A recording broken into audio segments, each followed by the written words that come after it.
L'an de demain 2018, quel métier pour demain?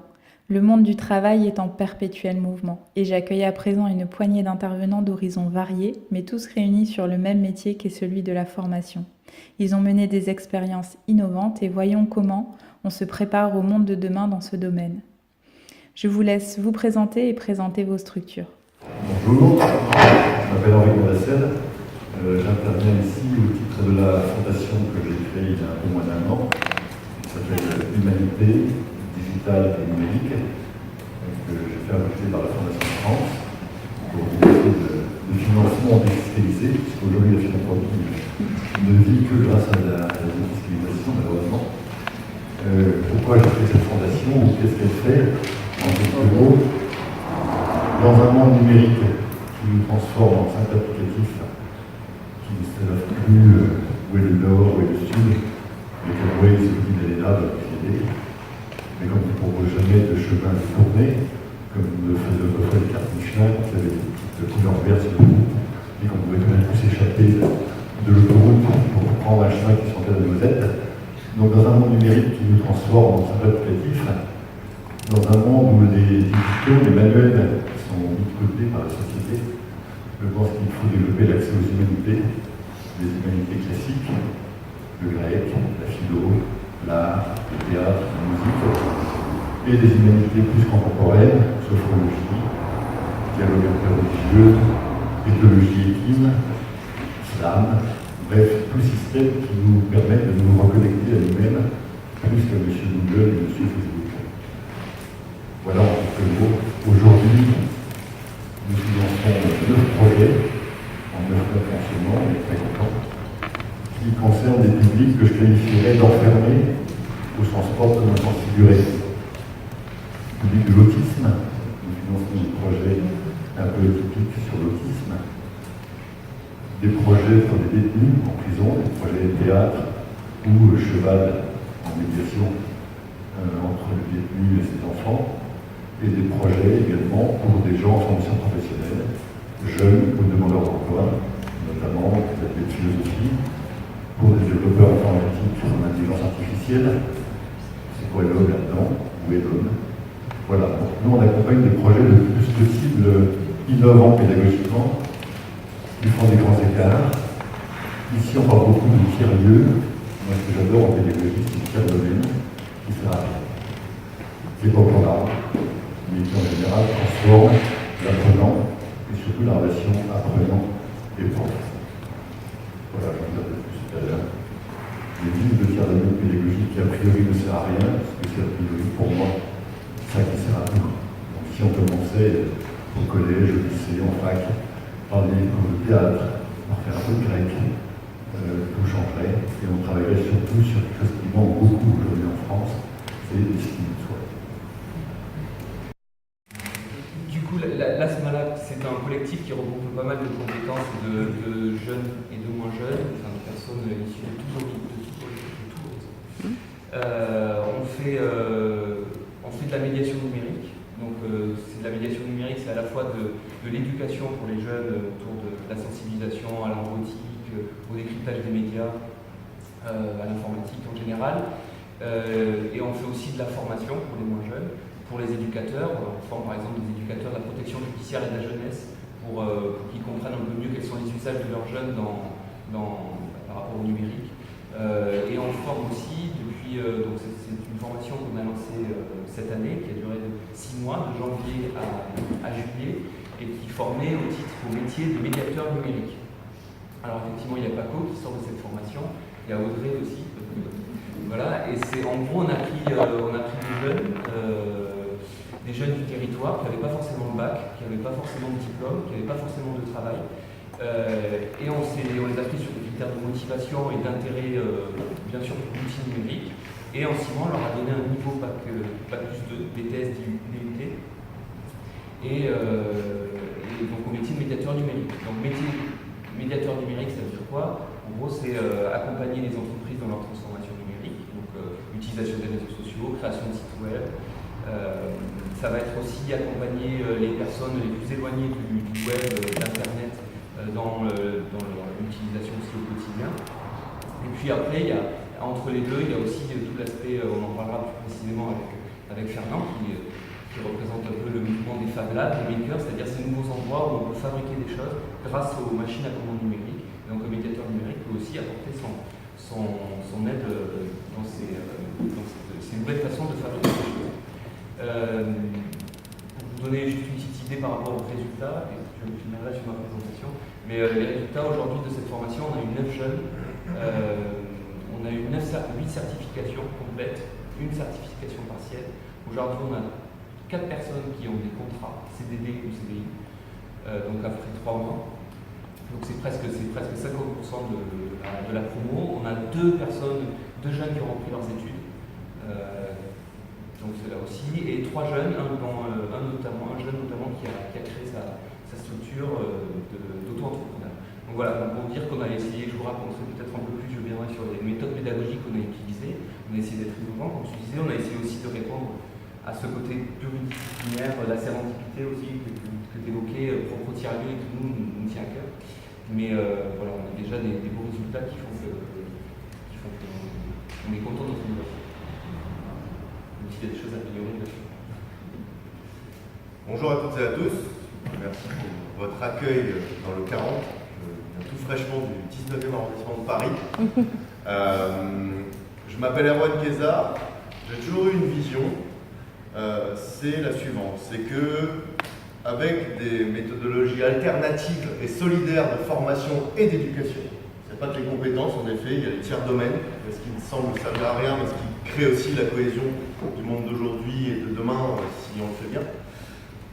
C'est donc cette vision que des formations alternatives et solidaires peuvent permettre à des profils qui n'ont pas forcément de diplôme à l'origine ou de prérequis de compétences d'accéder à des métiers que je qualifierais d'émancipateurs, c'est-à-dire des métiers qui ouvrent des voies d'évolution fortes, des perspectives de carrière intéressantes, et pour peu qu'on les sélectionne bien, qu'on croit en eux, et qu'on les forme bien, et qu'on les insère bien. Pour être plus concret, cette vision s'est premièrement matérialisée en 2013, lorsque j'ai monté un organisme de formation solidaire qui s'appelle Simplon.co, sur les métiers du développement web. On a fait le pari de former en 6 mois des développeurs et des développeuses web, des gens aptes à créer des sites internet et des applications mobiles, sans prérequis de diplôme, avec toute une méthodologie de sélection, de formation un peu alternative. C'est un projet qui a eu une forte croissance, que j'ai décidé de quitter il y a environ 1 an et demi maintenant, pour différentes raisons.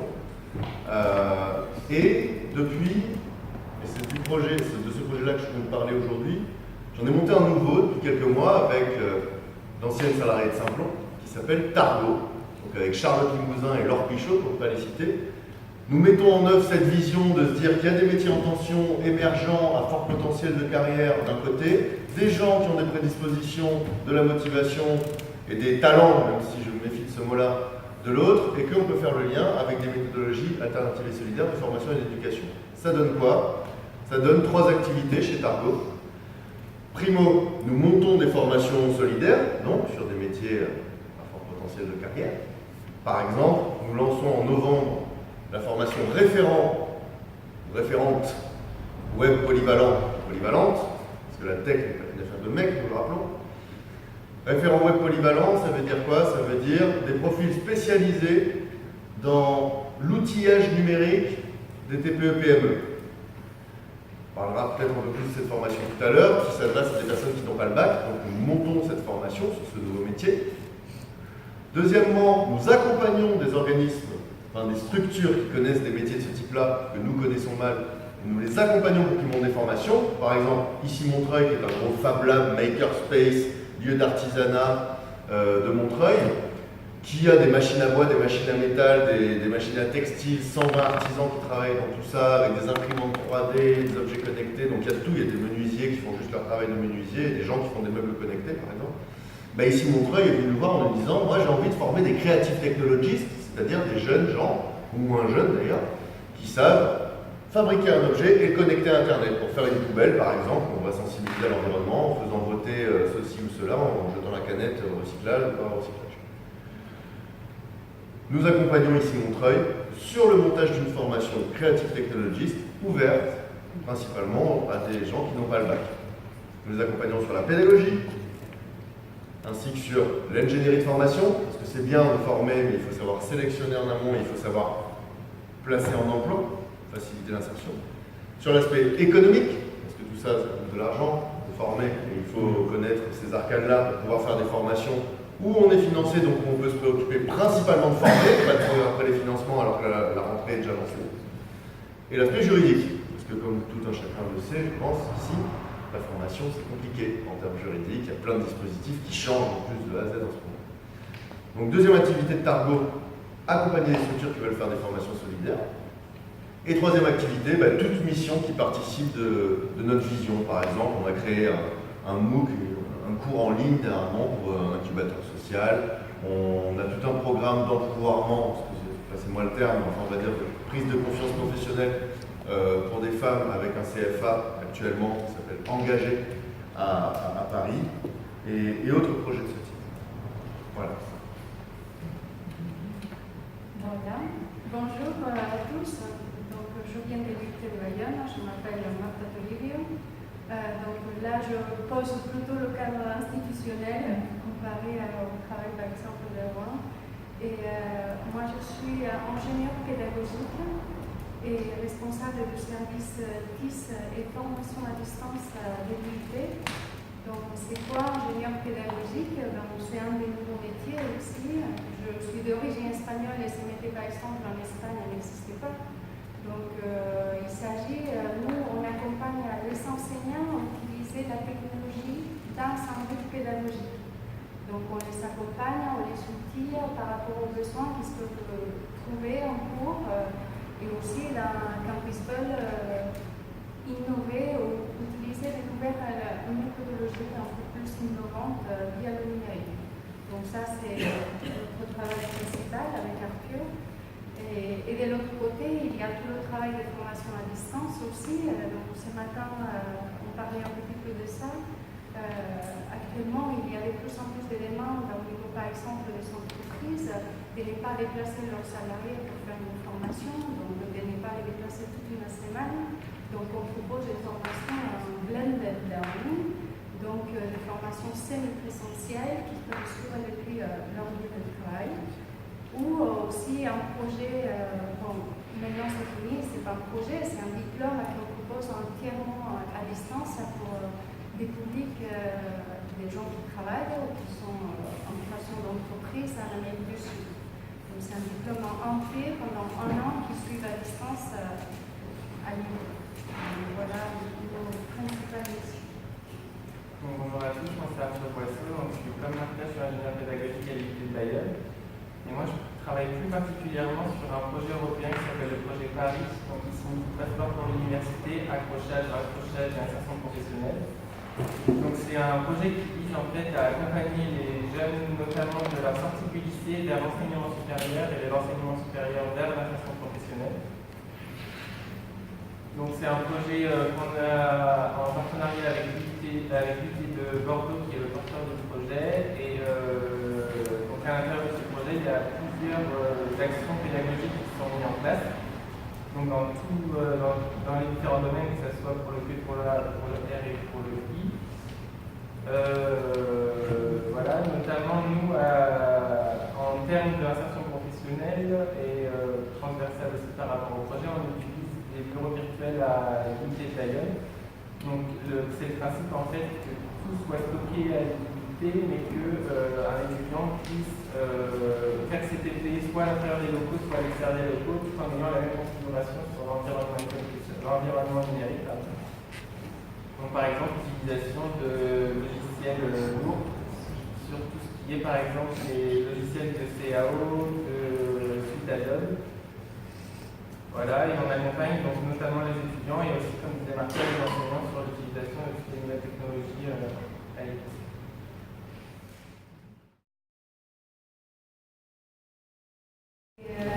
Les accompagner dans leur propre apprentissage, c'est ça qu'on peut apporter au niveau des compétences des étudiants, et cet esprit critique, on l'apprend aussi. Donc c'est l'enseignant qui fait plus un rôle de facilitateur et d'accompagnateur que juste ma parole est la bonne, tout ce que tu vas dire c'est pas bon, ou je Je vais juste noter pour nous dire, on sort toujours la mauvaise note, on se rappelle de ça et pas ce que je fais de bien. On sait prendre de chaque étudiant, chaque apprenant, son potentiel et le développer. Et pour moi, c'est ces compétences au niveau des enseignants qui doivent être poussées. Et des étudiants, par exemple, on parlait de la créativité, je suis épatée de la créativité qu'ils sont. Là, juste un petit exemple, on fait une action, une expérience avec des étudiants de première année en unité informatique, donc ils vont être développeurs, et on leur fait créer une petite vidéo pour présenter l'IUT. Ils doivent créer une vidéo, ils ont un cahier de charges, mais vraiment très succinct, avec 8 critères qu'ils doivent respecter, donc mettre le logo de l'IUT, mettre qu'ils sont en DUT première année, leur nom, etc. Ils doivent faire une vidéo, mais on ne leur forme pas. On sait qu'ils vont savoir le faire avec leur smartphone, donc ce qu'ils veulent, ce qu'ils veulent.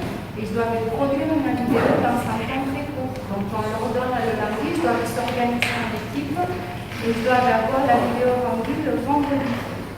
Quand on voit les vidéos, mais je suis épatée, parce que c'est rigolote, ils font des vidéos, mais par contre, après, c'est pour apprendre la gestion du projet. On discute avec eux, c'est de la pédagogie inversée, donc on va parler des cours, des temps passés, du travail en équipe, etc. Et on parle de toutes ces notions avec eux, on se rend compte qu'en fait, ils le font de façon intuitive, mais on ne calcule pas le temps, donc certains ont passé 17 heures, ils ne se sont pas distribués les charges, donc c'est ce type de projet qui leur met, pour moi, c'est très intéressant pour eux. Ils s'apprennent en faisant, comme tu disais. Et c'est vrai qu'on est acteur, on aime être acteur, et l'homme, pour moi, il apprend en faisant aussi. Mais ce type de cadrage, on le fait, ils ont produit une vidéo, très bien, le produit est réussi, bon ou mauvais, donc c'est la consigne, ils doivent le produire. Mais quand on voit le cahier des charges, certains n'ont pas mis le lot, donc on n'a pas bien mis les consignes, donc on parle de l'importance avant un projet, de les consignes. C'est ces compétences pour moi qui est important à développer.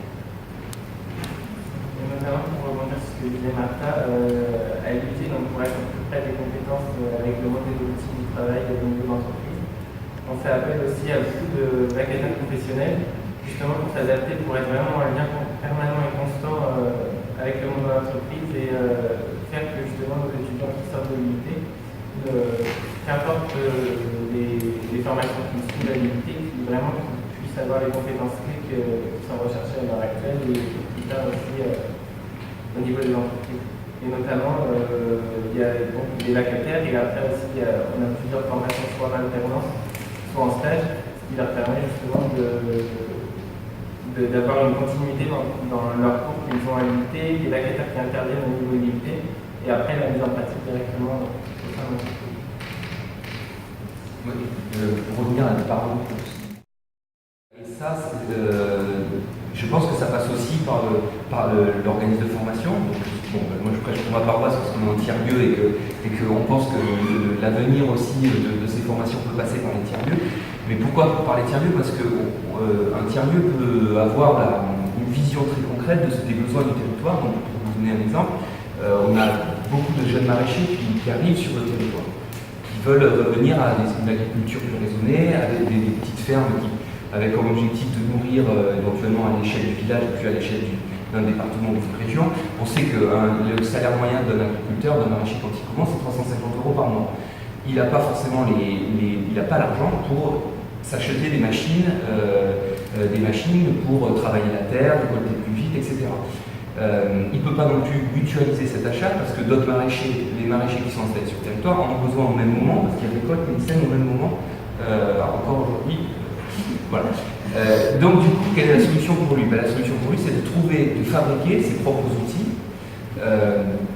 Ces outils-là, pour certains, ils vont être en plan, ils vont être open source, du coup ils vont pouvoir les trouver gratuitement sur Internet, librement, et les utiliser librement, mais pour d'autres, ils ne sont pas accessibles gratuitement. Donc là, il y a une compétence qui relie à la fois les métiers traditionnels de l'artisanat et de l'agriculture avec les métiers qui sont liés au Fab Lab et à la maîtrise des outils de machines à commande numérique. C'est-à-dire comment une personne, sur un territoire dans un petit village de 1500 habitants, entouré de 20 maraîchers, peut réussir à créer les outils pas chers, facilement, rapidement pour ces maraîchers-là, pour leur faciliter la vie, leur permettre de mieux vivre, leur permettre de gagner plus d'argent et de nourrir peut-être aussi les cantines, les moulins, etc. Donc ça, c'est une compétence très concrète qui à la fois qui répond pour nous à la fois aux exigences en termes d'écologie, de résilience, de nouvelles sociétés, un peu de nouvelles façons de vivre, et qui fait lien avec aussi du numérique et des compétences numériques. Et notamment, là je reviens un petit peu au territoire des Landes, qui est relativement vaste, mais on se rend compte que finalement les formations elles sont concentrées dans les grosses agglomérations, en toute logique. Et comment, comment d'après vous, quel est votre retour d'expérience par rapport à ça, la formation et la mobilité?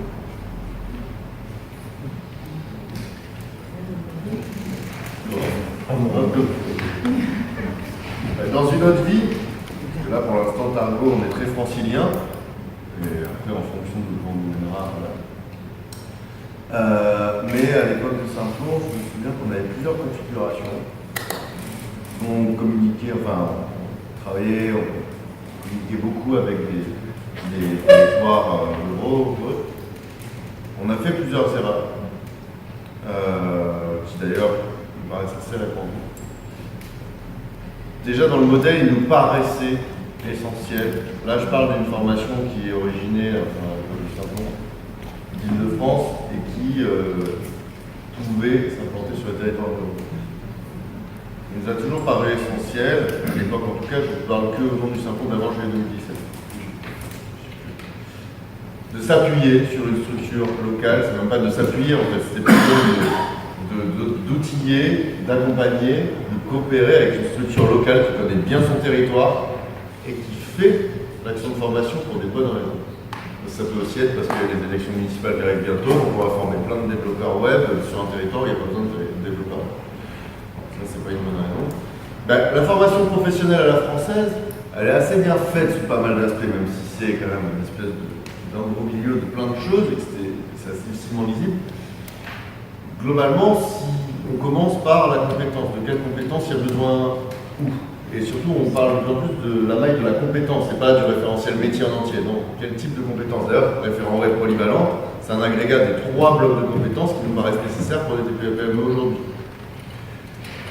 Du coup, identifier de quel type de compétences peut y avoir besoin, quitte à faire un référentiel de formation hybride, et dimensionner le besoin sur le territoire, parce que ce que je dis souvent, c'est que Vincent se fait depuis un moment, et à l'époque de Saint-Pont, quand on a lancé le truc, enfin le V1 Saint-Pont, de l'époque, ça a créé beaucoup d'émules, et j'avais des amis ou des gens que je ne connaissais pas qui me disaient « Ah, je vais monter un projet solidaire, le numérique c'est partout ». Attention, dès que j'entends « le numérique est partout, il en faut partout », je sors mon revolver.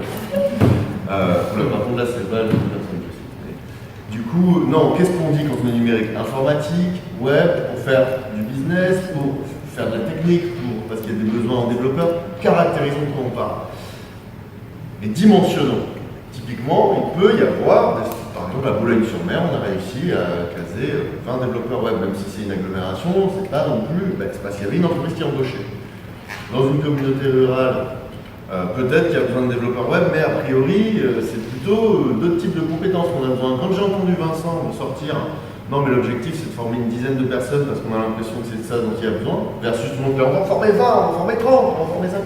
J'ai fait bon déjà, ça me donne envie de regarder un peu plus ce qui se passe.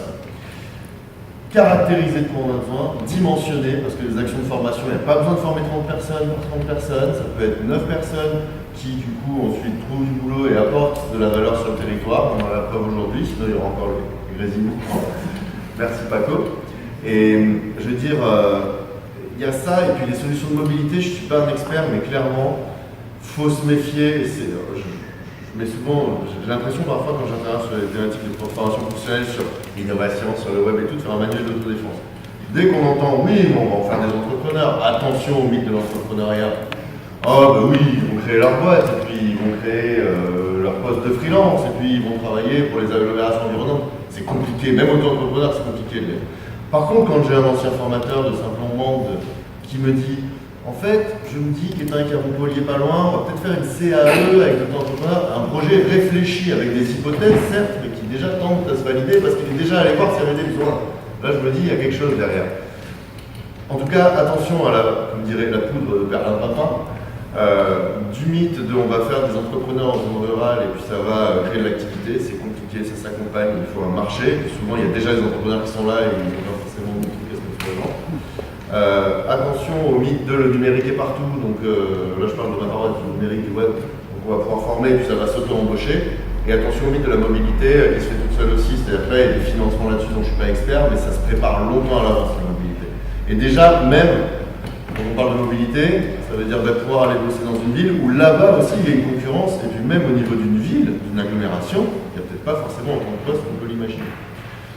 Donc voilà, c'était plutôt une intervention sur la défensive, on pourrait dire. Après, je crois qu'il y a des gens qui connaissent mieux que moi ce qu'on peut faire sur les autres domaines.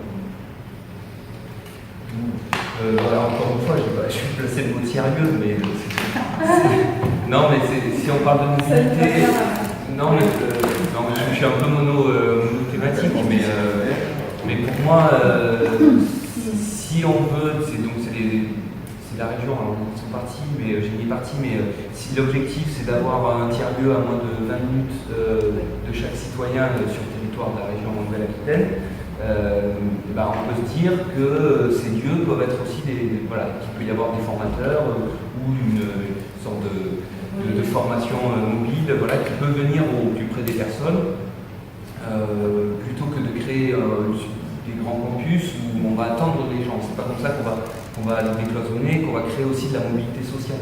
Parce que derrière la mobilité physique, pour moi, il y a aussi un enjeu, c'est la mobilité sociale. Comment on fait en sorte que des jeunes des territoires ruraux qui ont un CAP de chaudronnerie, mais qui voient bien, de même de pâtisserie, qui voient bien qu'il faut se lever à 4 h du matin, que c'est des métiers très durs, et qu'aujourd'hui, c'est difficile d'en vouloir à un jeune qui est complètement connecté, surchargé d'informations et tout, de pas avoir envie de désir d'ailleurs et de se dire qu'il commence un métier à 4 h du matin, qui finit à 18 h le soir, et qui va faire ça pendant 30 ans. Comment on ne peut pas se décourager quand on est ouvert sur le monde et quand on a une offre multiple.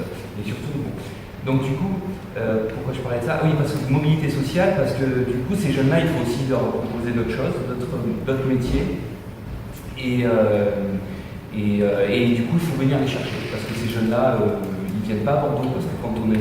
même ces jeunes-là, quand ils habitent à 30 km de l'océan, ils ne viennent pas à l'océan. Quand ils habitent à 20 minutes de Bordeaux, en banlieue, ils ne viennent pas dans le centre de Bordeaux. À Paris, c'est exactement la même chose. Quand ils habitent de l'autre côté du périph', à Gonesse, on a visité ensemble la fabrique de Gonesse, la fabrique de Gonesse. Quand on pose la question aux jeunes qui vont sur Paris, c'est à 20 minutes de métro, de RER, ils n'y vont pas. Donc la mobilité, elle est avant tout sociale. C'est les freins et les frontières, elles sont avant tout dans la tête et dans comment on se représente en tant que... Il y a aussi une dimension financière et logistique, mais c'est vrai que la dimension sociale est... Juste pour ce que tu dis, en par exemple, c'est le cas du projet Paris, on cherche ce site téléphonique. Donc on parlait avec la proviseure du lycée de Saint-Jean-Pied-de-Port, mais les étudiants ne postulent pas au cycle de supérieur, par exemple. Et donc on s'est posé la question de pourquoi. Et donc il y a une grosse manque d'ambition. Donc la plupart c'est des agriculteurs et ils ne sont pas capables d'aller dans les études supérieures. Donc là, effectivement, je suis tout à fait d'accord, on va les chercher. Donc on va les enseignants présenter l'UP. On a eu une fille en plus dans des formations techniques en informatique, c'est très rare. Donc on a fait le rôle d'ambassadrice en disant venez, je suis là, j'ai réussi mon DUT, etc. Donc on essaye effectivement, il faut aller les chercher. Et ça, c'est compliqué, et c'est le cas, c'est pour ça qu'on a fait ce projet avec Bordeaux, parce qu'ils sont dans la même problématique. Donc, tu vois, Saint-Jean-Pied-de-Port des Bayonnes, c'est pas très loin, mais dans leur tête, ils ne le font pas. Un tout petit grain de fleur de sel à mettre là-dessus. Typiquement, il y a un truc dans lequel je crois, enfin, 3 choses dans lesquelles je crois pour aller chercher ce public et les mobiliser déjà en qu'ils dans la formation. Premièrement, il faut y aller, il faut aller chercher. Là, pour chercher que des infrabacs, alors qu'on est en région parisienne sur notre formation, ça va être 5 infocalls de 40 personnes, travaille avec les éducs de rue, avec des gens qui parfois vont vous envoyer une ou deux personnes qui se disent cette personne peut être motivée, allez, je vous l'envoie. Il faut y aller et puis il faut avoir le bon discours. Deuxième truc, la bonne communication. Ça veut dire déclencher des vocations, mais pas non plus vendre du rêve et de faux espoirs. Tout le monde en est capable, c'est faux.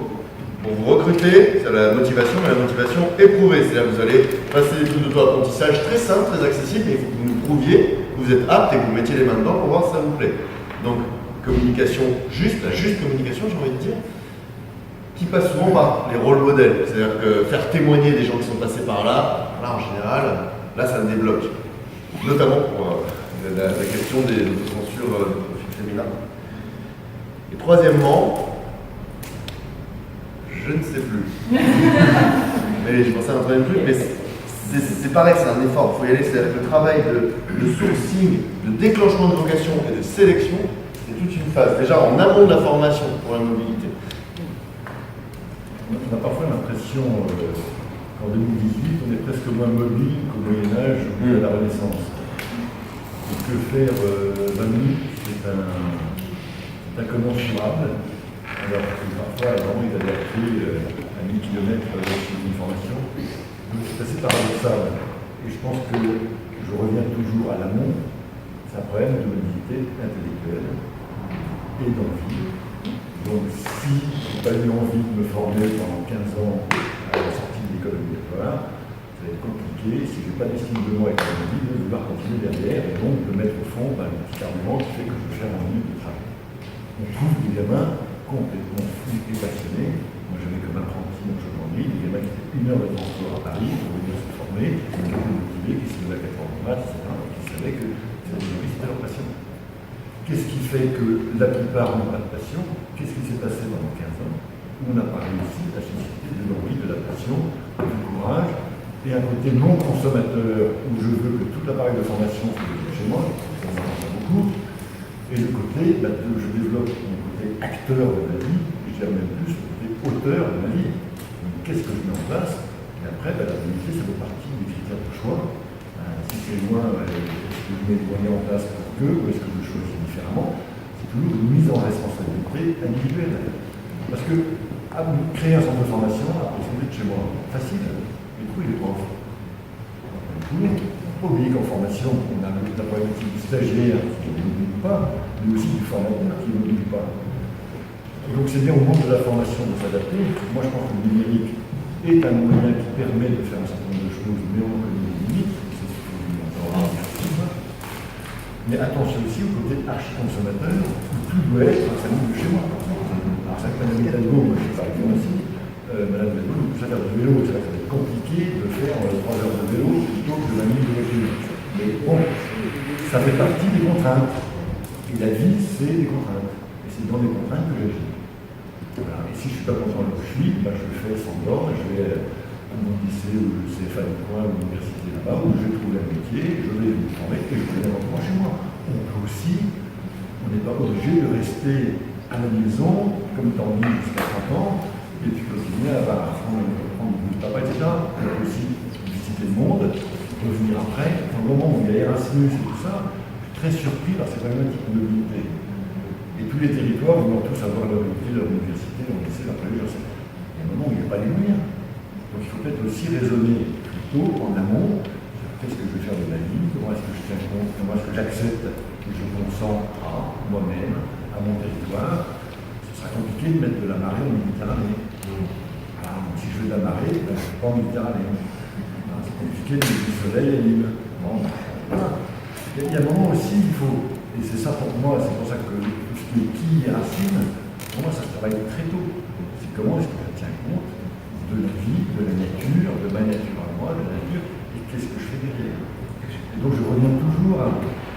On pourrait régler tellement de choses en amont, parce qu'eux ils font des choses merveilleuses. Moi quand je faisais de l'apprentissage, on faisait des choses merveilleuses, mais on venait récupérer, on faisait mettre des emplâtres, après 15 ans de choses qui ne s'étaient pas passées de notre avis grand-chose. On se bouge dans tous les sens pour innover, etc. Et ce serait tellement bien si on pouvait faire dès le début des choses, à intégrer le fait que quand on a 3 ans, un jour on aura 93 ans. Donc il y a 90 ans à gérer. et pas juste 14, jusqu'à ce que 13, jusqu'à ce que les saisons de la P1, et après c'est d'autres qui sont montés. Comment gérer ce continuum-là? Et il y a continuum encore en France pour les raisons juridiques, fiscales et autres. Il y a formation initiale, formation continue, formation jeune, formation pour adultes. Mais non, on est jeune de 3 à 93 ans. Et aujourd'hui, il va falloir se poser la question de la formation des seniors ou du 4e âge. Je pense qu'ils vont avoir envie de se former à 90 ans quand ils être en contact avec les enfants, arrière des enfants. Donc on est bien sur ce continuum, mais c'est ça qu'il faut. Et je pense que, je reviens à des racines, pour moi c'est l'enjeu majeur aujourd'hui. Majeur. Sinon, on ne fait que des emplois par-ci par-là. Alors, brillants, intelligents, bouffeurs d'énergie avec des gens géniaux, etc. Mais c'est épuisant. Et puis s'il fait ça à 20 km de Castex, il faut faire ça aussi peut-être à 40, à 60. Je veux dire, à un moment, il faut peut-être aussi que le système qui doit gérer ça, qui est déjà mis très implanté, fasse le job.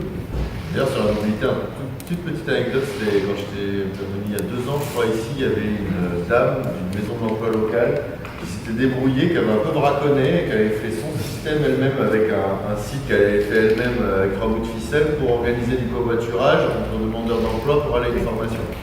Gros respect, parce que aussi, il faut le dire, hein, dans tout ce qu'on fait, concrètement, dans toutes les formations qu'on a pu faire, Pôle emploi, les missions locales et tout, il y a un gros rôle à jouer, et puis il y a eu des collaborations qu'on a eues qui étaient incroyables, et il y a beaucoup de choses qui bougent. D'autres fois, non, ça bloquait. Mais ça, c'est le genre de choses aussi qui a pu changer le destin de plusieurs personnes qui avaient envie d'aller plus loin, qui n'avaient pas forcément les moyens, et là, ça leur a ouvert la porte. Même si c'est au niveau local, ça leur a permis de... Donc pour digresser un peu et pour rebondir quand même sur ce que tu dis, je trouve que, enfin je sais pas si c'est une théorie, mais j'ai l'impression que pour créer de la mobilité, créer des envies, des vocations, du courage de se lever, de faire 30 minutes de voiture, etc. pour aller se former, il faut qu'il y ait derrière une motivation, des aspirations et du coup une certaine forme de projection vers le futur, de croire en un monde meilleur, dans une société où je vais avoir un impact. Et on voit que beaucoup d'étudiants sont aujourd'hui à la recherche de sens dans leurs études, on voit beaucoup de plus 5 retour à des métiers manuels, etc. Bon, parce qu'il y a un vide, et quand tu parles de racines, ça fait écho à Roland Gary. Je suis un psychanalyste que j'ai vu en intervention sur la déradicalisation, et quand on s'occupe de jeunes qui ont été radicalisés, on parle du coup de déradicalisation. Mais lui, il dit, bah non, moi j'aime pas ce mot, parce que derrière la radicalisation, il y a les racines. Et en fait, quand quelqu'un va se radicaliser, quand un jeune va se radicaliser, qu'il parte à Daesh, dans l'extrême droite, peu importe, il recherche un sentiment d'appartenance et d'enracinement dans une culture, dans n'importe quoi. Donc, et du coup, je crois que c'est important de ne pas déradicaliser les jeunes, mais plutôt de planter les racines comme des maraîchers, d'aller fixer ces jeunes-là au territoire, de dire vous pouvez avoir un impact sur la société à votre échelle locale. Et du coup, en gros, de recréer un peu ce récit commun qui nous permet de se projeter et d'inventer des nouvelles formes et de se dire, enfin, c'est flagrant, quoi, tous ces jeunes maraîchers, ces néo-bourreaux qui s'installent, qui ont passé 20 ans, 15 ans dans la com à Paris avec des super salaires et qui se lèvent à 4h du mat pour planter des légumes. Mais c'est parce que derrière, il y a tout un récit derrière ça, il y a une envie d'être utile au territoire, il y a tout ça. Alors ça va peut-être pas fonctionner, il y aura des ratés, plein de choses, mais en tout cas, ils essaient de se raconter une histoire. Je crois qu'aux jeunes, il faut essayer de leur raconter des histoires. Et le problème, c'est de leur faire aussi. Mais sur des métiers. Ils aussi à travailler l'autonomie. Oui. Et ça, nous, on le voit. Les jeunes, on ne leur donne pas la parole à ce moment. Donc, quand ils arrivent, ils ne sont pas autonomes. Et c'est cette autonomie qui va te donner la motivation d'apprendre. Mais il faut leur donner la place, de parler, de travailler, de montrer ce qu'ils ont fait. Et c'est vrai qu'on leur laisse toujours un deuxième plan. Et du coup, cette manque d'autonomie fait qu'ils ne sont pas motivés. Parce qu'on ne leur laisse pas parler et ils ont une opinion différente par rapport à l'enseignant. Mais ils ne la disent pas. Du coup, c'est cette autonomie, je pense, qui joue beaucoup dans la motivation. Je pense qu'il y a deux manières pour se projeter. Soit on dit l'ascenseur social, mais les escaliers sociaux marchent, on peut les prendre parce que ça va nous permettre de gagner plus que nos parents. Aujourd'hui, on peut se poser la question. Voilà, ça peut être une motivation, ça a été une motivation ces dernières 40-60 ans. Une autre aspiration, c'est de se dire waouh, il y a quelqu'un là-haut qui dit des choses hyper intéressantes et je crois en son récit, je crois pense son histoire et j'ai envie de participer, d'écrire aussi mon histoire, de participer avec lui. Sauf qu'aujourd'hui, on voit qu'il y a une crise des représentativités, on ne se retrouve plus dans les discours politiques traditionnels, on ne se retrouve plus dans les récits que les journalistes nous racontent, et en partie aussi du fait que cette mobilité sociale n'existe plus. Aujourd'hui, les politiques sont issus des mêmes écoles, des mêmes milieux, alors qu'avant, il y avait quand même une certaine hétérogénéité. Les journalistes, et pour venir de ce milieu-là, je le sais, j'étais dans une classe de 30, j'étais peut-être le seul fils d'agriculteur ou de maçon. Les autres sont des gens qui sont de Paris et qui sont déjà probablement déjà implantés. Et donc, quand forcément on crée des médias ou que les médias racontent quelque chose, ils ont leur vision propre à leur classe sociale, à leur parcours. Et donc, ce récit-là, du coup, est en panne, quoi, en fait, parce que ça touche plus les gens, ça touche plus les jeunes, ça touche plus les gens qui vivent pas dans les mêmes milieux. Et donc, voilà, comment faire en sorte que ces jeunes-là prennent aussi leur plume, effectivement, et racontent leur propre récit. Je vais juste rebondir, Pascal Séquier, Pôle emploi, en disant qu'il faut aussi réenchanter la formation. C'est-à-dire que derrière, aujourd'hui, si on est dans l'adéquationnisme à la petite semaine, on va se planter. Alors aujourd'hui, on a quand même une porte ouverte, on ne sait pas vers quoi on va, donc on ne peut plus faire d'adéquationnisme, parce qu'au moins on ne rentrera pas les gens en chausse-pied dans des boîtes à chaussures qui n'existent plus. Je sais que mon discours est très bizarre, mais ce n'est pas grave, je le tiens, et je le soutiens. Derrière, quand Éric Le Breton parle d'insularité pour les mobilités, c'est de dire il n'y a plus d'ontologie, il n'y a plus de cosmogonie, il n'y a plus rien, je vais vers rien, donc je suis dans le néant, donc je ne bouge plus. Donc, voilà.